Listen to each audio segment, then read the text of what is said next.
নমস্কার বন্ধুরা, আজকে আমার রান্নাঘরে সবাইকে স্বাগত জানাচ্ছি। আশা করি বন্ধুরা সবাই ভালো আছেন।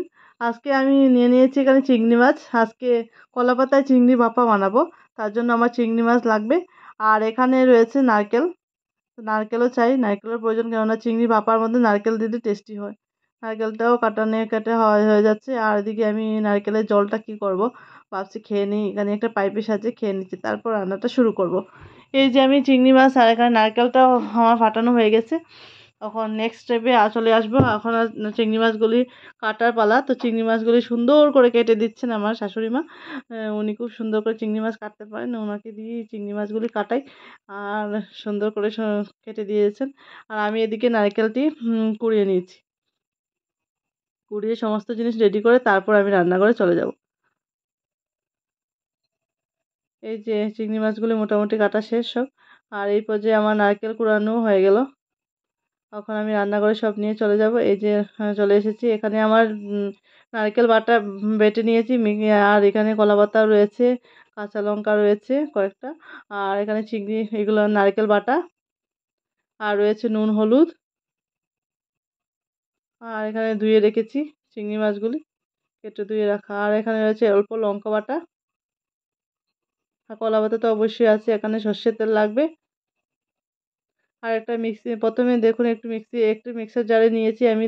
কয়েকটা চিংড়ি মাছ নিয়ে নিচ্ছি এখানে। কয়েকটা চিংড়ি মাছ নিয়ে সেটাকে পেস্ট করে নেব। চিংড়ি মাছ পেস্টটা দিলে কি হয়, আরও ভালো লাগে, আরও বেশি টেস্ট আসে।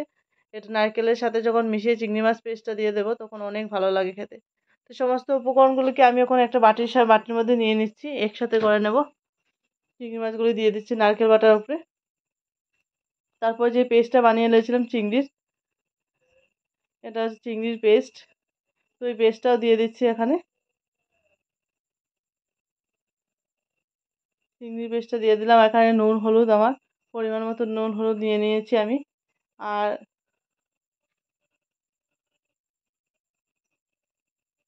এখানে দিয়ে দেবো অল্প লঙ্কা বাটা, হাফ চামচের মতো লঙ্কা বাটা দিয়ে দেবো।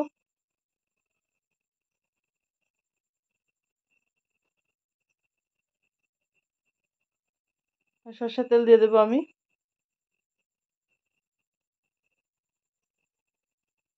সর্ষের তেল দিয়ে ভালোভাবে মিশিয়ে নেব।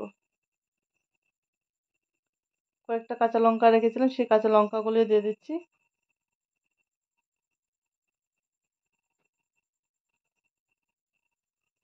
দিয়ে ভালোভাবে সমস্ত উপকরণগুলোকে ভালোভাবে মিশিয়ে নিতে হবে, যাতে প্রতিটা চিংড়ির মধ্যে দিয়ে সেই মশলাগুলি লেগে যায়।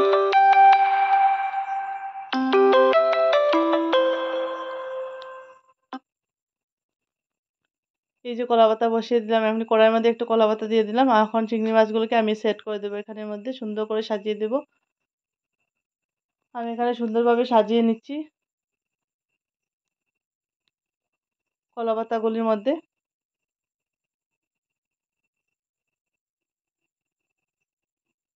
আর উপরে লঙ্কা দিয়ে দিলাম। আর এখন অল্প উপর থেকে অল্প সর্ষের তেল দিয়ে দেবো। দিয়ে 15 মিনিটের মতো এখানে রান্না করতে হবে। এটাকে ঢাকা দিয়ে রান্না করতে হবে 15 মিনিট।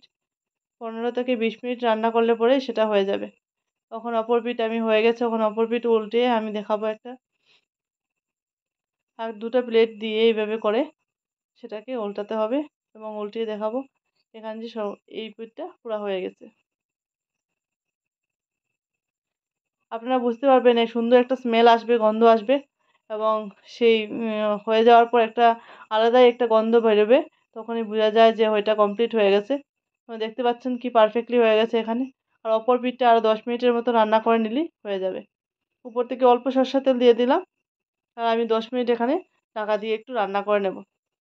এই যে আমার 10 মিনিট পরে আমার এইরকম হয়ে যাবে, একদম পারফেক্টলি কুক হয়ে গেছে এখানে। দেখতে পাচ্ছেন চিংড়ি মাছগুলি একদম তাকিয়ে রয়েছে, একদম সিদ্ধ হয়ে গেছে ভালো করে। সমস্ত মশলাগুলি ভালোভাবে কুক হয়ে গেছে। এখন আমার রেডি পুরা। এই এই অবস্থাতে আমি পুরো একদম সার্ভ করতে পারবো, পরিবেশন করে নেব আমি। আমি একটু চামচ দিয়ে দেখানোর চেষ্টা করছি বন্ধুরা।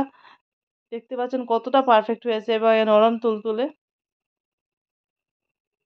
সেটা পুরোপুরি ভিতর থেকে একদম সিদ্ধ হয়ে গেছে, মশলার সাথে একদম মিশে সিদ্ধ হয়ে গেছে চিংড়ি মাছগুলি। আর এখান থেকে খুব সুন্দর একটা স্মেল আসে, যা আমি বলে বোঝাতে পারবো না বন্ধুরা। সত্যি এটা গরম ভাতের সাথে জাস্ট দারুণ, অসাধারণ একটা রেসিপি। আমরা তো এমনিতে খাই, কিন্তু কলা পাতাতে ভাপা একবার খেয়ে দেখবেন। ভালো লাগলে আমার রেসিপিটা লাইক শেয়ার কমেন্ট করবেন, এবং আপনারা সবাই ভালো থাকবেন। অসংখ্য